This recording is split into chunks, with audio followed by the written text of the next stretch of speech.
Good afternoon students. तो आज हम लोग हाजिर हुए हैं क्लास 10 वेस्ट बंगाल क्लास 10 के लाइफ साइंस सब्जेक्ट को लेकर।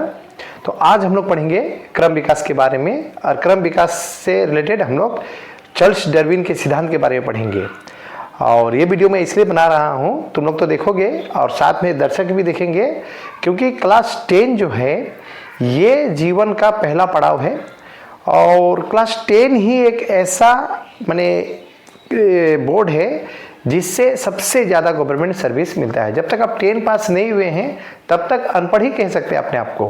10 फेल और अनपढ़ लगभग बराबर ही हो जा रहा है अभी का ज़माना में, याद रखिएगा, क्योंकि जो ABCD नहीं सकते वो भी 10 तक पहुंच जाते हैं। तो क्लास 10 को सबसे अधिक महत्व देना होता है, और क्लास 10 पास होने के बाद में आगे का क्लास आसान हो जाता है। तो इसीलिए आप लोग ज़रूर इसको देखिएगा। जो गवर्नमेंट सर्विस की तैयारी कर रहे हैं उसके लिए भी है, और जो क्लास 10 की तैयारी कर रहे हैं उसके लिए भी है, क्योंकि यही सब जीके रहता है। और साइंस से स्टूडेंट सब भागते हैं, लेकिन मेरा कहना है कि साइंस बहुत ही इंटरेस्टिंग सब्जेक्ट होता है। अगर समझिएगा तो आप लोग को बहुत ही आसान लगेगा साइंस। तो हम लोग आज पढ़ेंगे क्रम विकास वाला लेसन से चार्ल्स डार्विन का सिद्धांत। तो सबसे पहले ये समझिए कि चार्ल्स डार्विन का जन्म हुआ था 1809 ईस्वी में, 1809 ईस्वी में। उसने सर्वप्रथम शोध का काम शुरू किया था 1831 में, और 1836 तक शोध कर लिया। तो उन्होंने एक पुस्तक लिखा जिसका नाम था on the origin of species, माने नई जाति की उत्पत्ति, ये पुस्तक का नाम था। इस पुस्तक को पब्लिश किया गया था 1859 में, माने 1859 में। उसमें चार्ल्स डार्विन ने अपने क्रम विकास के जितने भी सिद्धांत थे उस सिद्धांतों को वहाँ पर प्रस्तुत किए हैं। तो चार्ल्स डार्विन का सिद्धांत प्रस्तुत हुआ है, एक्चुअली पब्लिश्ड हुआ 1859 में।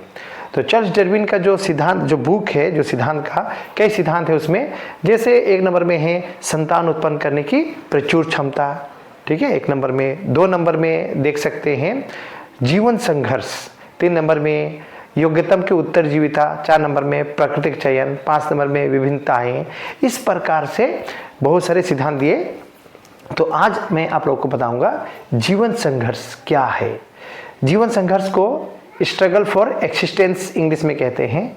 जीवन संघर्ष के ही दूसरा नाम हिंदी में अस्तित्व के लिए संघर्ष भी कहा जाता है। तो अस्तित्व के लिए संघर्ष और जीवन संघर्ष दोनों एक ही चीज है, याद रखिएगा।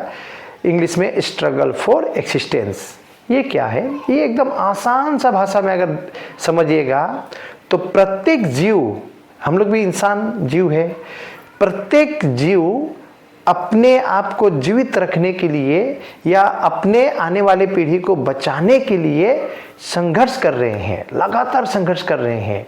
इसी को बोलते हैं जीवन संघर्ष। ऐसा कोई भी जीव नहीं है जो संघर्ष नहीं कर रहा है, हर एक जीव संघर्ष कर रहे हैं। अक्सर जो मेहनत करते हैं, माता पिता काम करके पैसा कमाते हैं और बच्चों को बोलते हैं कि तुम लोग तो आराम से पढ़ते हो। नहीं, माता पिता जो काम करते हैं वो भी संघर्ष है, बच्चों का पढ़ना लिखना वो भी संघर्ष है, क्योंकि ये भी कंपटीशन से भरा हुआ है। और बहुत कोई बोलेंगे गरीब आदमी अधिक संघर्ष करते हैं वो पैसा कमाने के लिए, धनी आदमी आराम से ज़िंदगी जीते हैं, ये भी गलत है। हर एक को संघर्ष करना पड़ता है। जो जितना ज़्यादा धनी होता है ना लोग, उसको संघर्ष उतना ही ज़्यादा करना पड़ता है। गरीब आदमी तो पैसा कमाने के लिए संघर्ष करते हैं, और धनी आदमी पैसा बचाने के लिए, पैसा को सुरक्षित रखने के लिए संघर्ष करते हैं। कोई भी आराम से जीवन नहीं जीता है, याद रखिएगा, सब संघर्ष करते हैं। तो हम आदमी हैं, हम संघर्ष करते हैं, प्रत्येक जानवर भी संघर्ष करते हैं। कोई बिल्ली और चूहा को पकड़ रहा है, मान लीजिए, हम लोग तो मजाक समझ लेते हैं, टॉम एंड जेरी, हम लोग कार्टून देखते हैं यार, हम लोग हंस बैठते हैं, वाह कितना मजा। लेकिन ओरिजिनली हकीकत में चूहा को बिल्ली पकड़ता है तो ये संघर्ष है दोनों के लिए। चूहा भी संघर्ष कर रहा है, उसका अपना जान बचाना है, बिल्ली भी संघर्ष करना है, उसको भी अपना जान बचाना है। अब कहिएगा कि बिल्ली को अपना जान क्यों बचाना है?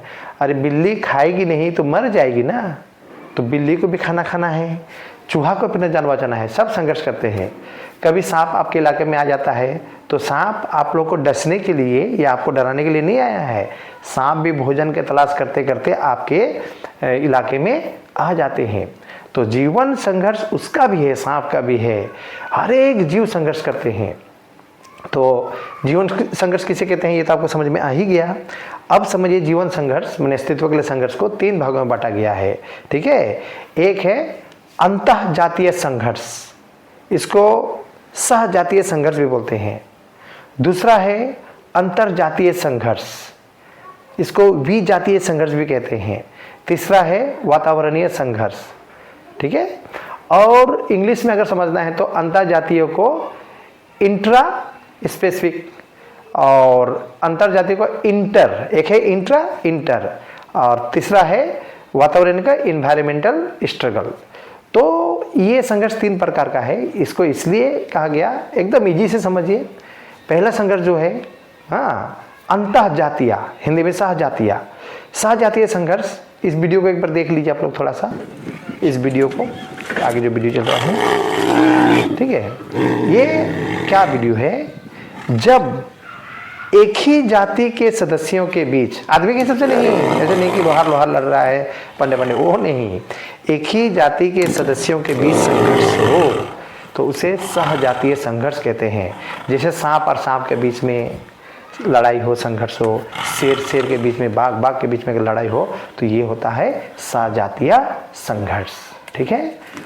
अंतर जातीय संघर्ष, जिसको भी जातीय संघर्ष कहते हैं, उसके वीडियो को देखिए।